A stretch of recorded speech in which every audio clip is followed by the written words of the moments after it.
Porter, you've talked a lot about atmosphere, environment. How unique, how cool is this to be practicing here, to have a game here tomorrow night? Yeah, I'm excited about this game. The atmosphere there.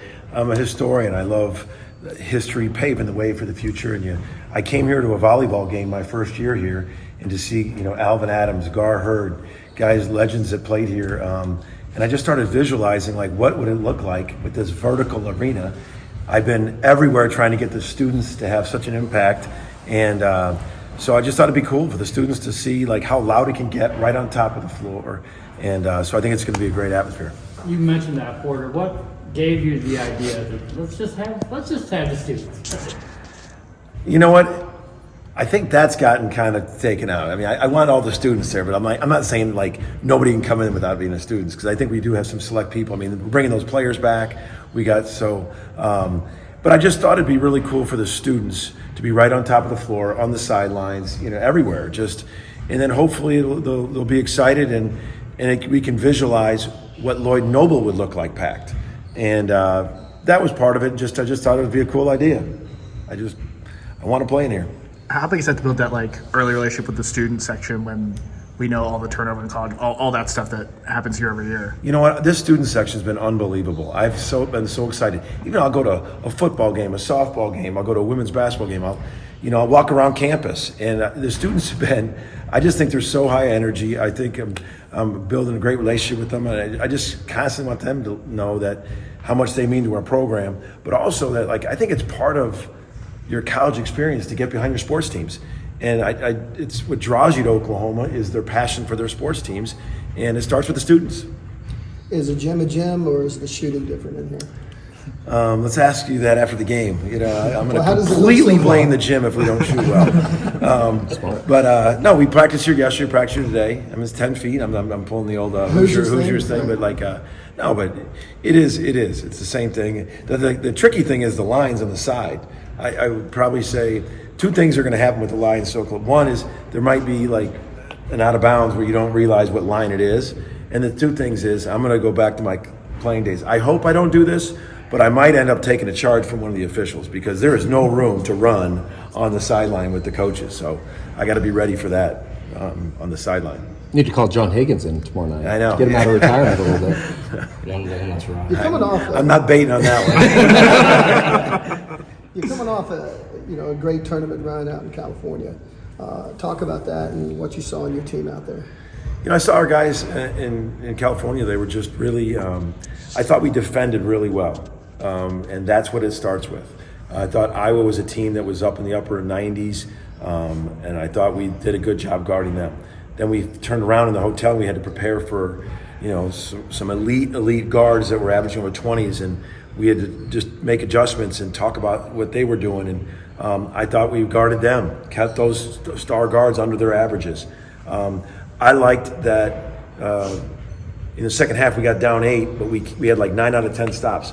It wasn't that we were shooting the ball great. We still haven't shot it like I know we're going to shoot it. I think we can really shoot it. It's just the numbers don't show it. But defending, finding ways to win. That's what I liked about this group. They just kept on pushing the pace, making toughness plays, and they found a way to win at the end with Ortega's tip-in. So a lot of really key plays that led up to that. That's what I liked. Seems like the fans are getting pretty excited about you guys. Obviously, cracked top 25 this week. Do you guys kind of feel that people are getting excited about what you guys have got cooking here a little bit?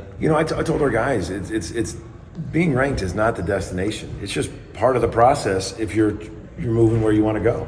It's part of where you want to go. I mean, we want the fans to get excited. It's just part of where we want to go. But it's not the destination, and those guys got to keep that in perspective, that there's reasons why we're doing things good. I think we're really doing things defensively. We're offensive rebounding. We've been pretty efficient offensively. So we got to keep doing those things, but it's a complete chase. You're chasing where you want to go. We didn't chase being in the top 25. It's just part of the process of where we're trying to go. You mentioned Ortega's tip in. He's been really confident offensively this year, but what does a play like that do for a young guy to kind of use that as a springboard to continue? Yeah, the thing with Ortega, what I really liked, what I saw, was that, and that's what you want to talk to everyone about, is there's going to be a lot of opportunities to help you win the game. He had a foul, which I didn't think was a foul. He had a tough play before that. He missed a shot. and then he comes in and he crashes the glass with extreme effort to get the game winner. That's what you want to take away. I mean, like, don't just sit there and pout or think backwards. He just kept on, and that's. I'm always talking about race maturity. That was a play of race to maturity for Tegan. You know, he had two things that didn't go his way, and he just went completely out in a hard crash on the offensive glass to get a game-winning tip-in. That's a race to maturity. And what an immature would have been like, I'm not crashing, you know? So I really thought he did a great job. At the beginning of the year, you said you wasn't sure who might take your key shots, and you had so many guys that you just didn't know. Are you beginning to find out who's ready to step up and make those things? You know what? That's the good thing, is I feel like I got a handful of guys that can take a key shot. And so that's what's going to be fun. Like, if you only have one and only one, that's, you know, I think you get keyed on. But I think we got a lot of guys that want to take it too. I think there's a lot of guys that want to step up and take that shot too. So, and they were all genuinely so excited for each other. And that's when you start knowing things are morphing in the right direction. That they were genuinely excited about for each other, the win, and the direction. You talked about the history of McCasland. How does that history and that tradition kind of make tomorrow night even more special? Well, you think about, like, all the players that came before you. Now, I know we've been in Lloyd Noble for 72 years. I'm exaggerating. But yeah, it's 50. But I just think about all the players that have, you know, been in here, that have come through. I got to meet Alvin Adams. I've known Gar Hurd. I got to know Gar Hurd. I see him at a lot of different events. And Alvin had spoke to our team, and just to know those guys wore the OU jersey. I believe they paved the way, and you know, that's why I brought Kelvin's team back. That won the Final Four. The anniversary brought them back, and to play in here, there's a lot of reasons why we did it, and that's one of them. Is a game like this something that you'd want to do every year, maybe in the future again? Again, that's a really good question. About 20 or 38 hours from now, after the game, to see how it goes. I hope so. I mean, I'm excited about it. I mean, the focus for our guys, we just got to keep the main thing. The focus, because it's really right on top of you. But that's what you want. That's what I want, and I'm looking forward to tomorrow night's game. But I'm also looking forward to playing again. I mean, really, when I talk about the main thing, I felt we were playing well in the tournament, but I thought we can play better. And that's why that's another, probably the main thing of why I want to play again. I mean, this is all great. This is fun. This is thing. But like, I want to play again. I want to compete and get another win and get better. And that's what I'm really looking for as well tomorrow night. What are you running into in terms of competition today? What about your opponents? So thank you for asking that, because this is one of the fastest paced teams in the country, but they're an elite shooting team.